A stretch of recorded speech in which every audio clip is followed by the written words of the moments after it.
Hello everybody and welcome to the Punchboard Report. My name is Blake Ryder and today we will be looking at It's a Wonderful World, designed by Frédéric Guérard. Just one thing to note, this box probably looks quite large because it is. This is what's called the Heritage Edition of the game. This is not the retail version. However, for the video, we will just be looking at the standard base game. It's a Wonderful World is a game set in a dystopian future. And what we're going to be doing is drafting cards. You know, take one, pass it, until everyone has a hand of cards in front of them.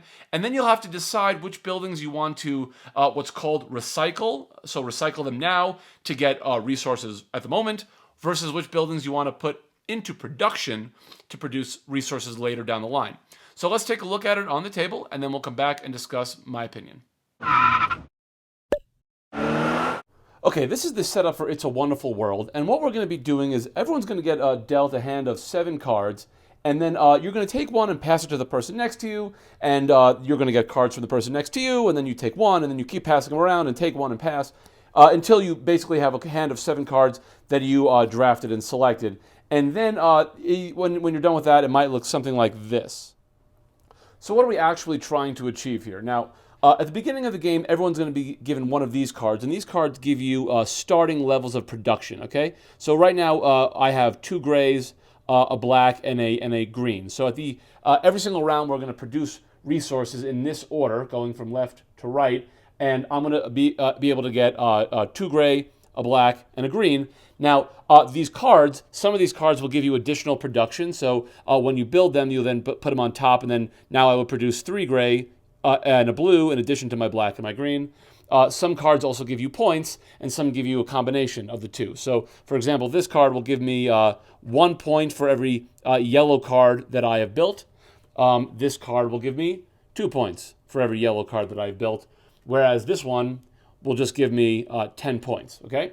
So, what am I doing now in this part of the game? So I have a hand of 7 cards that I have drafted, and now I have to decide which ones I'm actually going to try to build into my collection, or which ones I'm going to recycle, okay? So recycling is pretty simple. You'll notice that every single card here has a resource over there, okay? So this one has a gray, this one has a yellow, okay? So what I'm going to do is decide which ones I'm going to try to build and ultimately gain the production, and which ones I'm going to recycle, which means I'm going to get the resource that is printed here right now. So watch how this works. I might say I'm going to recycle this one, and I'm going to recycle this one, okay? So these two, if I recycle both of those, that'll give me 2 gray cubes. So now what am I going to do? I'm going to recycle those, and now I'm down to these 5 cards, and now I take those 2 gray cubes, and I can place them anywhere I want. I might place them on those spots. Now, these spots indicate what resources you need to get this card built. So this one only needs 2 gray cubes, and it'll be built, whereas this one needs 3 green cubes to be built, okay? So anyway, I put those 2 gray there, and that one is now built. So now I'm going to add it in front of my production area. So here's my production card. I'll place it right on top. And now I am producing, in addition to my black, green, and two grays, I'm producing now 4 grays, okay? So now I will decide that I'm going to try to develop the other cards I have here, and now it's time to actually produce. And this is my favorite part of the game. So now, starting with the left and working our way to the right, we're going to produce everything that we have in our production line. So I produce 4 gray, okay? So now I have 4 gray. So I put my 4 gray anywhere I want. I'm going to put them here, because check this out. So now I produce 1 black. You do it in this order, so 1 black. And now that one is complete.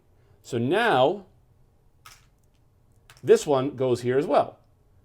So now when I get to yellow, which is coming up, I now will be producing yellows as well, even though I wasn't producing them previously. So now I do greens, and I have 1 green. I'll take my 1 green, and I can place it anywhere I want. Maybe I'll place it here. Then 2 yellows, because I built that building before. So my 2 yellows will go here, and then I have no blues. So this is going to repeat itself 4 times. We're going to do this 4 rounds. And ultimately, at the end of the game, you're going to get points based on different metrics. So like this one right here is worth 10 points straight up. Like I mentioned, these will give you points per yellow card. And there are other cards that give similar types of benefits. You will also get tokens for being the person who is producing the most of each one of these colors as it happens. So if I am producing 3 and no one else is producing 3, I will then get one of these blue tokens, and these are worth a point at the end of the game. And some of these logos on the bottom of these cards will also make these worth more. So you can basically focus on producing as much as you can of certain resources, such that you then generate these tokens, and these tokens will be generated from other colors, and then ultimately you get cards that if you build them, they make those worth more at the end of the game. Other than that, the only other thing to point out is that at a certain point, you might produce a resource that you can't actually use. So let's hypothetically say I was producing a blue, which I'm not, but let's say I was, and I don't have a place to put a blue. I will then place them here on my card, and then once I have 5 of them there, I could then turn those 5 in for one of these red ones, and that's a wild. So you do that 4 times, and then you add up your points, and whoever has the most points wins. Oh, yes.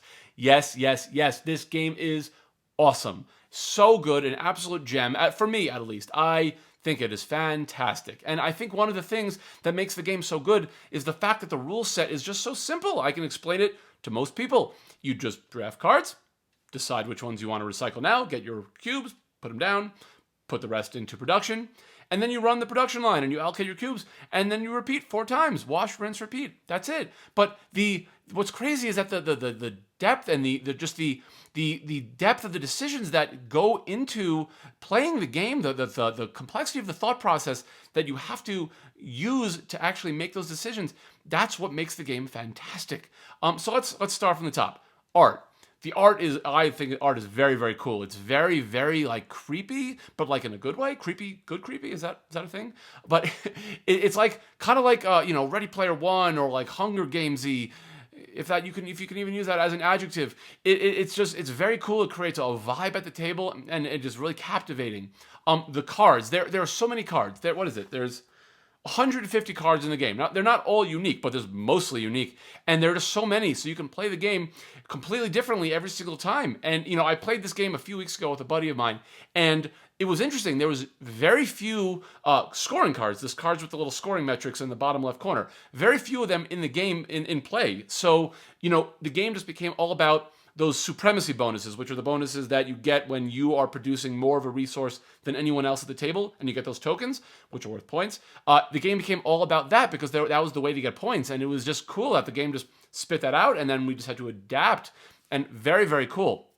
Those the cards that you start with with your starting production, they're double-sided, so you have one side that is everyone producing the same thing, the other side is everyone producing a different thing, so an asymmetrical versus a symmetrical start, and I like that. It gives you a different way to kind of play the game differently with different people. What else? The actual act of the production phase, it is so much fun. It is one of my favorite mechanics in a game. It is just so gratifying when you get just a cascading effect that just works. Like you produce resources, you put this on a card, which finishes that card, and you put that one on your production line, which then is just in time to produce those resources, which you then put over here. And when you get one that just clicks, it is gaming at its finest. That last round when you're deciding what you want to produce and what you need now, and you're just at a certain point you just kind of take a leap of faith. Like you're just I think what I have here will do what I need it to do. I think you're just crunching these numbers and these thought processes, and you take a leap of faith and you think you can do it, and it is fantastic. A couple other things. One, I'm not personally a big solo gamer. However, this year with COVID, I really tried to get into it, and this game got me hooked on the solo variant. The solo variant is super fun. It really, it's very, very similar to playing with other people, except obviously you're not playing with other people, but it's just as thinky and puzzly as it is when you're playing with people. Really good. So if you're a solo gamer, highly recommend the solo variant of this.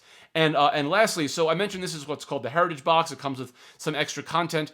There are campaigns, and I know you can get the War or Peace campaign separately. And the campaigns give you these kind of different. It changes the game each iteration, and you can use those modules that each campaign game comes with. You can use those modules with regular standard everyday routine play with this game. So that's another cool thing. So overall, this game I thought was just fantastic. Highly recommend it. Probably in my top 10 of all time. I like it that much. So if this sounded interesting to you, I highly recommend checking it out. And thanks for watching.